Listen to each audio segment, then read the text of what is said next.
Hello everyone. तो इस video में हम बात करने वाले हैं चैप्टर नंबर 2 के बारे में, जो कि है Python programming fundamentals. Class 11th का ये चैप्टर है, चैप्टर नंबर 2। तो इस चैप्टर में बेसिकली हम वेरिएबल्स के बारे में बात करेंगे। वेरिएबल्स क्या होते हैं, उन्हें किस तरह से यूज़ किया जाता है। फर्स्ट चैप्टर में जो कि था हमारा लास्ट चैप्टर जो हमने पढ़ा था, उसमें हमने देखा था कि शेल मोड किस तरह से काम करता है। तो इसमें हम कुछ स्क्रिप्ट मोड के बारे में भी जानेंगे, किस तरह से स्क्रिप्ट मोड में हम प्रोग्राम्स लिख सकते हैं पाइथन के। तो स्टार्ट करते हैं। सबसे पहले वेरिएबल्स की बात करते हैं। वेरिएबल्स हम जैसे कि जितने भी अल्फ़ाबेट्स होते हैं इंग्लिश में, ए से लेकर जेड तक, किसी भी अल्फ़ाबेट का यूज़ करके हम वेरिएबल एक क्रिएट कर सकते हैं। तो वेरिएबल क्रिएट करने के लिए हम एक कोई भी अल्फ़ाबेट ले लेंगे। सपोज़ हमने एक्स अल्फ़ाबेट जो ले लिया है, अब इस अल्फ़ाबेट को हम एक वैल्यू असाइन कर देंगे। तो इसको हम असाइन कर देते हैं वैल्यू 5। तो जैसे ही हमने इसको इक्वल टू 5 किया, यानी कि 5 की जो वैल्यू है वो अब हमारे x को असाइन हो चुकी है। तो x की वैल्यू क्या हो चुकी है, 5। सपोज़ हम इस जो ये हमने स्टेटमेंट लिखे, अगर हम इसे इंटरेक्टिव मोड में लिख रहे हैं तो इसको रन करेंगे जब हम, तो अगर हम यहाँ पर x डाल देंगे इधर, तो ये जब रन होगा तो हमारा जो हमारा इंटरेक्टिव मोड है वो क्या प्रिंट करेगा, वो प्रिंट करेगा 5। क्यों? क्योंकि हमने x की वैल्यू को 5 असाइन कर दिया था, और अब हम उसे बोल रहे हैं कि हमें x की वैल्यू बताओ, तो वो बता रहा है हमें 5। लेकिन अगर हम इसी को स्क्रिप्ट मोड के अंदर लिखेंगे तो किस तरह से होगा। अगर हम इसे स्क्रिप्ट मोड के अंदर लिखना चाहते हैं तो उससे पहले हम एक एग्जांपल ले लेते हैं।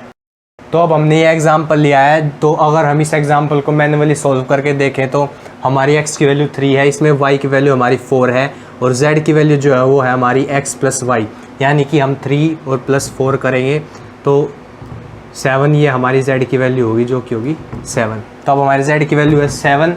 नेक्स्ट लाइन में हम जब करते हैं तो z की वैल्यू हम कर रहे हैं z प्लस 7। तो z की वैल्यू खुद तो 7 थी अब तक, और उसके अंदर हमने एक और प्लस कर दिया, तो z की वैल्यू यहाँ पर क्या हो गई, फाइनली 8 हो गई। अब हमने क्या किया, x की वैल्यू को इक्वल कर दिया y की वैल्यू की। तो x की वैल्यू जो 3 है उसको हमने y की वैल्यू यानी 4 के इक्वल कर दिया, यानी हमारा x जो हो गया वो हो गया 4 के इक्वल। तो हमारा x जो हो गया वो हो गया 4 के इक्वल, और हमारा जो y है उसकी वैल्यू हमने फिर 5 कर दी। तो y की वैल्यू हमने इधर कर दी 5। तो यहीं पे हम देख सकते हैं कि जैसे कि हम नेम सजेस्ट करता है कि वेरिएबल्स, उसी तरह से ये वेरी हो रहे हैं। जैसे कि हम इसमें हमारी x की वैल्यू 3 थी, तो ये वेरी होकर x की वैल्यू 4 हो गई है, और इसी तरह से y की वैल्यू भी वेरी होकर 5 हो गई है। तो फाइनली हम यहाँ देख सकते हैं x की वैल्यू हमारी 4 है, y की हमारी वैल्यू 5 है, और z की हमारी वैल्यू 8 है।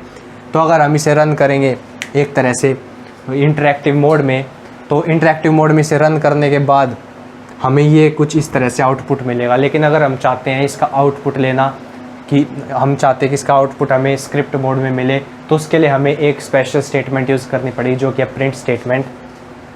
तो हम प्रिंट स्टेटमेंट किस तरह से यूज़ कर सकते हैं, हमारी जो प्रिंट स्टेटमेंट होती है वो कुछ इस तरह से हमें दिखाई देती है, प्रिंट, और उसके साथ में 2 ब्रैकेट्स लगे रहते हैं। तो इस तरह से प्रिंट स्टेटमेंट हमारी होती है। इसके अंदर हम सेवरल जो हमारे वेरिएबल्स उनकी वैल्यू को हम प्रिंट करा सकते हैं। तो अगर हमें इसे स्क्रिप्ट मोड में हमें इसका आउटपुट हमारी स्क्रीन पर चाहिए, तो हम यहाँ पर यूज़ करेंगे प्रिंट स्टेटमेंट यूज़ करेंगे। प्रिंट स्टेटमेंट के बाद हम एक ब्रैकेट लगाएंगे, ओपन कर देंगे, इसमें हम डबल कोट्स यहाँ पर डालेंगे, और यहाँ पर हम जो हम चाहते हैं कि प्रिंट होकर आए वो हम एक स्टेटमेंट यहाँ पे लिख देंगे, जैसे कि वैल्यू ऑफ x इज़, और यहाँ पर हम एक स्पेस डाल के और इसी डबल कोट्स हम जो क्लोज कर देंगे। इससे क्या होगा, जो इस डबल कोट्स के अंदर जो भी वैल्यू है वो same to same as it is print हो जाएगी। लेकिन साथ में हम एक कोमा लगा के हमारे जो x है हम उसकी वैल्यू प्रिंट कराना चाहते हैं, तो इस तरह से हमारी जो x की जो वेरिएबल की वैल्यू वो यहाँ पर प्रिंट हो जाएगी, और ये जो हमने जो डबल कोट्स के अंदर लिखा है वो एज इट इज़ प्रिंट होगा। तो इसी तरह से हम सेवरल प्रिंट स्टेटमेंट्स यूज़ कर सकते हैं। y इज़, और ऐसे ही हम यहाँ पर y डाल देंगे, और ऐसे ही थर्ड प्रिंट स्टेटमेंट हम यूज़ करेंगे।